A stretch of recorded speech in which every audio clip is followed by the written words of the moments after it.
अंदर आने दो, बाहर खड़ा ना हुआ जा रहा।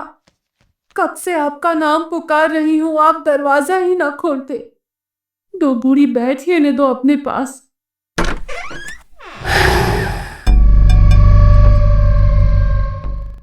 70 के दशक की बात है।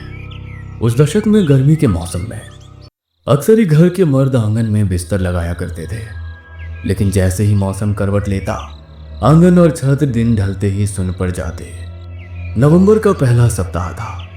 हल्की गुलाबी ठंड ने दस्तक दे दी थी। मोहन जिद पर अड़ा था कि वो अभी भी अपना बिस्तर बाहर आंगन में ही लगाएगा। बेटे के दिल की बात वसुंधरा खूब समझती थी। जानती थी रातों को मोहन आज भी पत्नी की याद में आंसू बहाता है। रुक्मणी की याद उसके दिल पर ऐसे बादल बनकर छाई थी कि उसकी मौत के बाद मोहन ने एक बार भी उसके कमरे में पांव नहीं रखा था। कमरे में पत्नी की याद उसे बेचैन ना करे, इसीलिए वो हर रोज आंगन में ही बिस्तर लगाता था। रात्रि का तीसरा पहर रहा होगा। कुंदापुर गांव में अपने दालान में चारपाई बिछाए मोहन गहरी नींद के आगोश में समाया हुआ था।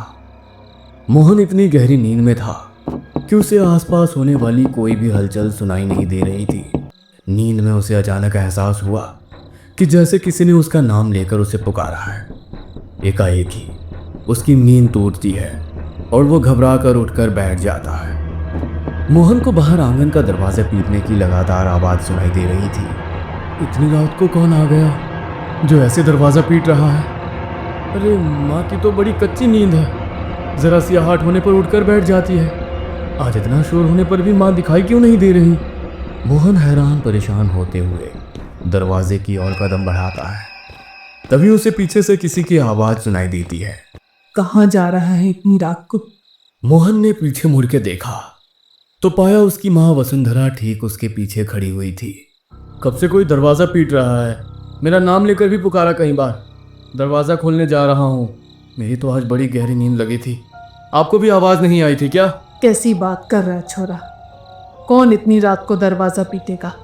अरे तुझे वहम हुआ है। मुझे तो दरवाजा पीटने की कोई आवाज नहीं आ रही। सो जा चुप करके। ऐसे आधी रात में बिना सोचे समझे दरवाजा नहीं खोलते। अरे नहीं माँ, मैं कोई झूठ थोड़ी ना बोल रहा हूँ। मुझे कोई वहम ना हुआ। सच में अभी कोई दरवाजा पीट रहा था। अरे कुछ सपना देख लिया होगा। चल अब सो जा। अच्छा, वैसे इतनी रात को तुम यहाँ? मैं भी बाथरूम जाने को उठी थी, तभी देखा तू उठकर दरवाजा खोलने जा रहा है तो तुझे टोक दिया। माँ के कहने पर मोहन चुपचाप जाकर अपनी चारपाई पर लेट जाता है। लेकिन अब जैसे नींद उसकी आंखों से कोसों दूर चली गई थी। वो अभी भी असमंजस में था कि उसने जो महसूस किया वो उसका वहम कैसे हो सकता है। जो आवाज उसने सुनी वो झूठ नहीं हो सकती थी। मोहन चारपाई पर लेटा करवट बदल रहा था। तकरीबन रात के 2 बज गए थे और मोहन एक बार फिर गहरी नींद में चला गया था। अचानक ही उसे किसी के कुएं से पानी खींचने की आवाज सुनाई देने लगी। मोहन ने अपनी कलाई पर बंधी घड़ी की ओर नजर घुमाई। अभी रात के 2:30 बजे थे। चाहे जो मजबूरी हो, गांव में 4 बजे से पहले औरतें कुएं में पानी नहीं खींचती। फिर ऐसी आधी रात को कुएं पर कौन हो सकता है? एक बार फिर मोहन अपनी चारपाई से उठ खड़ा हुआ और धीमे कदमों से आंगन के दरवाजे के पास पहुंचा। कौन है बाहर? मोहन के इतना कहते कुएं से रस्सी खींचने की आवाज बंद हो जाती है और उसे किसी औरत के सिसकने की आवाज सुनाई देने लगती है। मुझे अंदर आने दो, बाहर खड़ा ना हुआ जा रहा। कब से आपका नाम पुकार रही हूँ, आप दरवाजा ही ना खोलते। दो घड़ी बैठ लेने दो अपने पास। किसी औरत की करुणा से भरी आवाज सुनकर मोहन दरवाजा खोल देता है। देखता है कि सामने लाल घूंघट ओढ़े एक स्त्री खड़ी हुई है। मोहन उसे लाकर अपनी चारपाई पर बैठाता है। आप भी मुझे पहचानने में गलती कर गए जी। इतनी जल्दी भूल गए क्या मुझे? मैंने आपको कितना पुकारा लेकिन आप सुनते ही नहीं। रुक्मणी, तू है क्या? घूंघट हटा दिखा मुझे। ये तू ही है ना? मैं तेरी आवाज पहचानने में धोखा नहीं कर सकता। नहीं, ऐसे नहीं दिखा सकती आपको। थोड़ा इंतजार करना होगा। अच्छा एक बात बताओ, मेरी याद आती है या नहीं? तेरे बिना तो ये घर घर ही नहीं लगता रे। तू क्यों चली गई मुझे छोड़कर? तब मैं ना मानती। जो मुझे याद करते तो अकेले कैसे रह लेते? बोलो, साबित करोगे अपना प्रेम? हाँ हाँ बता, क्या करना होगा? अमावस्या की रात मैं आऊंगी तुम्हें लेने। अगर प्यार करते हो तो मेरे साथ चलना होगा। बोलो चलोगे ना? अभी मेरा जाने का समय हो गया है, मुझे चलना होगा। नहीं, मुझे छोड़कर मत जाओ। मैं तुम्हारे बिना नहीं रह सकता। मेरे पास बैठो ना कुछ देर। ठीक है, मैं वादा करती हूँ, फिर तुमसे मिलने आऊंगी। बस किसी से कुछ कहना नहीं। जब से रुक्मणी ने मोहन से वादा किया था, मोहन हर रात जाग कर बिता रहा था, क्योंकि वो रुक्मणी से मिलने का मौका खोना नहीं चाहता था। तीसरी रात को तकरीबन 2 बजे फिर से उसके दरवाजे पर दस्तक होती है। मोहन समझ गया था कि वो रुक्मणी ही है, इसलिए वो लपक कर दरवाजा खोल देता है। रुक्मणी अंदर आती है और मोहन के साथ बैठकर बातें करने लगती है। पता नहीं आज बार बार क्यों नींद उचट रही है। एक बार जाकर मोहन को देखाती हूँ। पता नहीं क्या हो गया इस लड़के को। जब से वो रुक्मणी गई है, ना तो किसी से बात करता है, ना रातों को सोता है। मेरा तो बड़ा जी घबराता है उसके बारे में सोच सोच कर।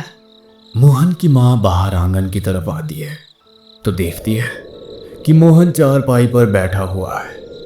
चारपाई के थोड़ा और करीब आने पर वसुंधरा देखती है कि दिन भर एक भी शब्द अपने मुंह से ना निकालने वाला मोहन आंगन में लगे खाली झूले की ओर मुंह करके जाने क्या बड़बड़ा रहा है, और झूला भी लगातार हिल रहा है। मोहन, यहाँ अकेले में बैठा क्या बड़बड़ा रहा है बेटा?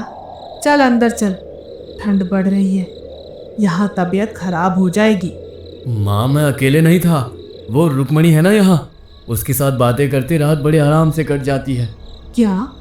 रुक्मणी? कहाँ है रुक्मणी? वसुंधरा के इतना कहते ही हिलता हुआ झूला अचानक से रुक जाता है। लो, चली गई। उसे तुम्हारा यहाँ आना अच्छा नहीं लगा, तुम्हें गुस्से से देख रही थी। बेटे के मुंह से ऐसी बातें सुनने के बाद वसुंधरा के पैरों तले से जैसे जमीन खिसक गई थी। किसी तरह अपने आप को संभालते वो अंदर गई और जाकर अपने पति को जगाने लगी। अरे मोहन के बापू, अरे उठो। मैं कहती थी छोरे को अकेले बाहर आंगन में मत सोने दो, लेकिन आप लोगों ने मेरी एक बात पर भी गौर ना किया। अरे कुछ पता भी है क्या चल रहा है आपके छोरे के साथ? अरे भाग्यवान, क्या हो गया? क्यों आधी रात को शोर मचा रही हो? वसुंधरा कुछ भी कह पाती है, इससे पहले ही उसे चक्कर आ जाते हैं और वो बेहोश होकर जमीन पर गिर पड़ती है। अगले दिन सुबह वसुंधरा को तेज बुखार ने जकड़ लिया था। उसकी हालत इतनी खराब थी कि मुंह से शब्द भी नहीं फूट रहे थे। किसी तरह शाम होते होते बुखार कम हुआ तो उसने मोहन को अपने पास बुलवाया।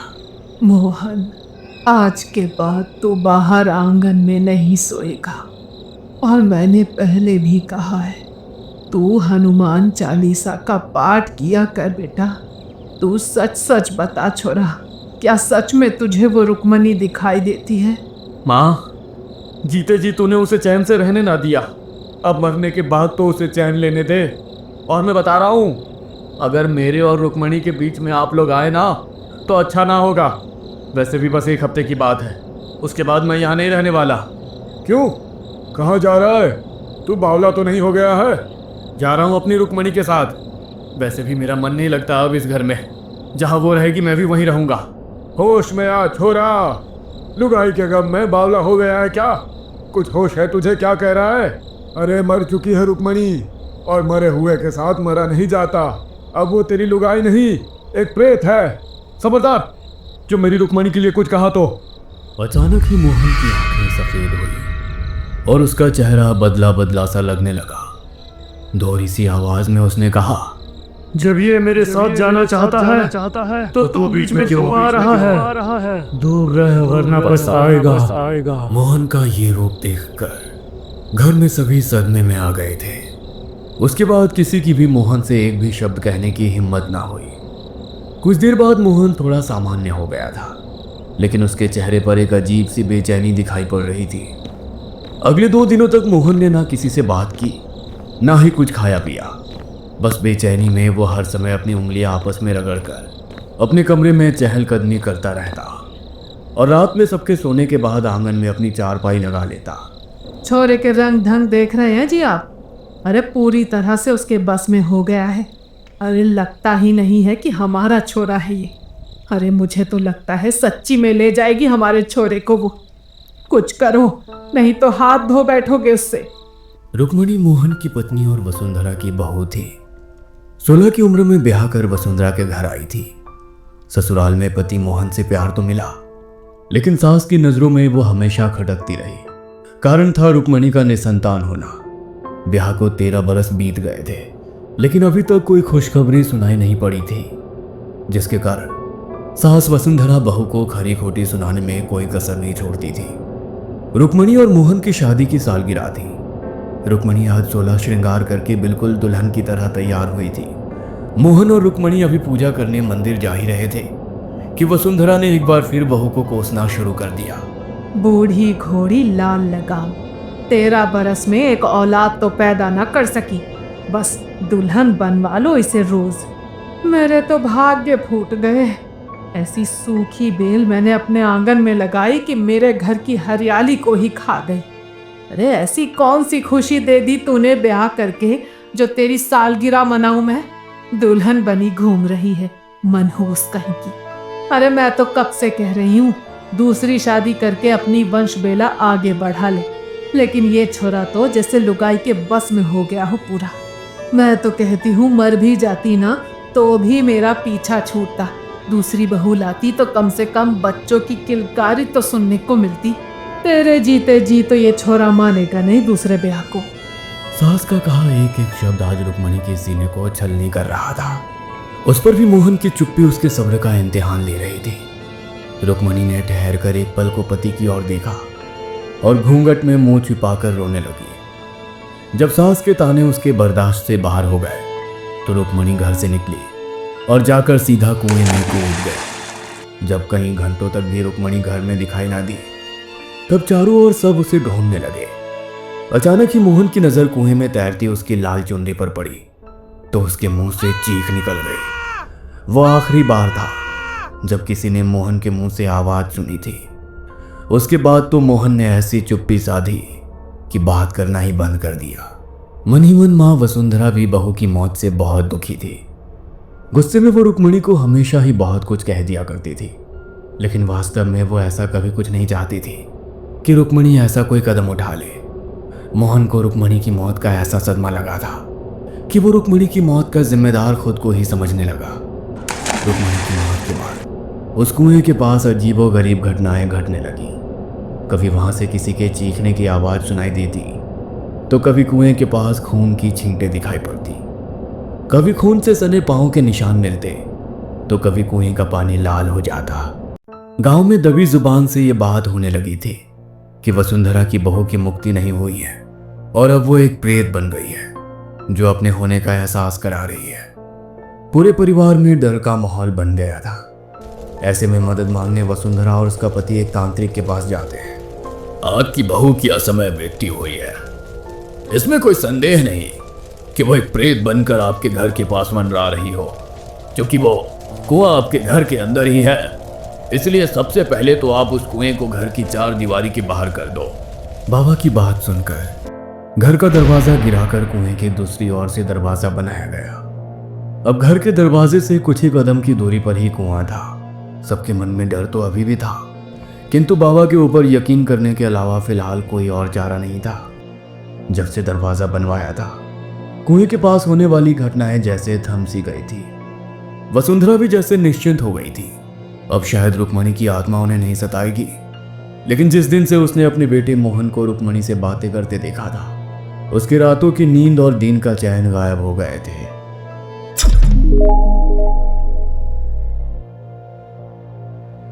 ये कहानी आपको अच्छी लगी हो तो हमें सब्सक्राइब करें। और हाँ दोस्तों, सब्सक्राइब करना भूलना मत।